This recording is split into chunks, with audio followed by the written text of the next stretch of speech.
Solar കേസിൽ മന്ത്രി ഗണേഷ് കുമാറിനെതിരെ മുൻ പേഴ്സണൽ സ്റ്റാഫിന്റെ മൊഴി. ഉമ്മൻചാണ്ടിയെ ലൈംഗിക ആരോപണ കേസിൽ കുടുക്കുമെന്ന് ഗണേഷ് പറഞ്ഞിരുന്നതായി സുധീർ മലയിലിന്റെ മൊഴി. സോളാർ പരാതി ഗൂഢാലോചനയുടെ ഭാഗമെന്നും കൊട്ടാരക്കര കോടതിയിൽ നൽകിയ സാക്ഷിമൊഴിയിൽ പറയുന്നു.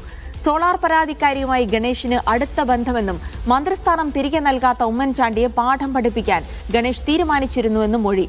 2011 മുതൽ 2013 വരെ പേഴ്സണൽ സ്റ്റാഫ് അംഗമായിരുന്നു സുധീർ. ലിജോ റോളൻസ് ഉണ്ട് വിവരങ്ങൾ നൽകാനായി. ലിജോ, സുധീർ മലയിലിന്റെ മൊഴി അത് വളരെ നിർണായകമാണ്. കേസിൽ ഗൂഢാലോചന നടന്നു, അത് ഗണേഷ് കുമാറാണ് ഗൂഢാലോചന നടത്തിയത് തുടങ്ങിയ ആരോപണങ്ങൾ കൂടിയാണ് ഈ മൊഴിയിലുള്ളത്. എന്താണ് മൊഴിയുടെ വിശദാംശങ്ങൾ? കേസിനെ അതെങ്ങനെ ബാധിക്കും?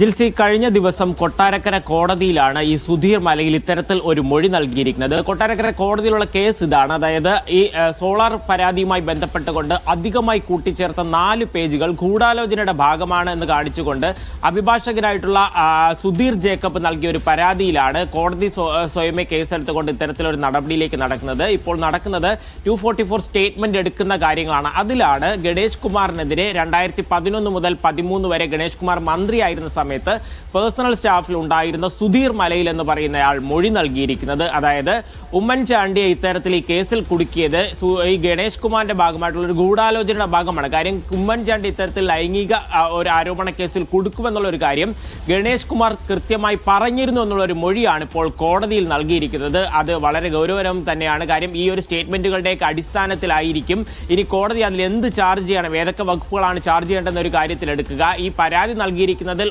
ഒന്നാമതായി ഈ സോളാർ പരാതിക്കാരിയും രണ്ടാമതായി ഗണേഷ് കുമാറിനെ പ്രതിയാക്കണമെന്ന് ആവശ്യപ്പെട്ടുകൊണ്ടാണ് ഈ പരാതിക്കാരൻ ഇത്തരത്തിലുള്ള ഒരു കാര്യം കോടതിയിൽ ആവശ്യപ്പെടുകയും ചെയ്തിരിക്കുന്നത്.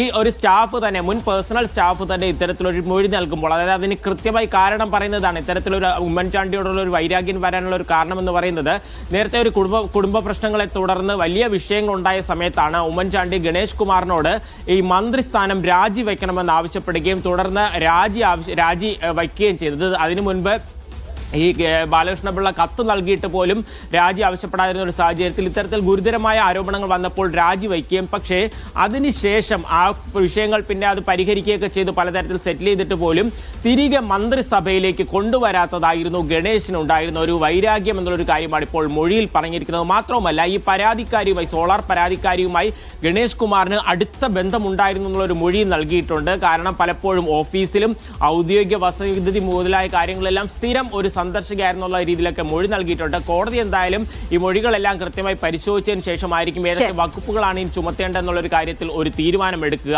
ഇനി അടുത്ത കേസ് 12-ാം തീയതിയാണ്. അപ്പോൾ 12-ാം തീയതിയും മറ്റുള്ള സാക്ഷികൾ ഉൾപ്പെടെയുള്ളവരെ വിസ്തരിക്കുകയും ചെയ്യും. ജിൽസി.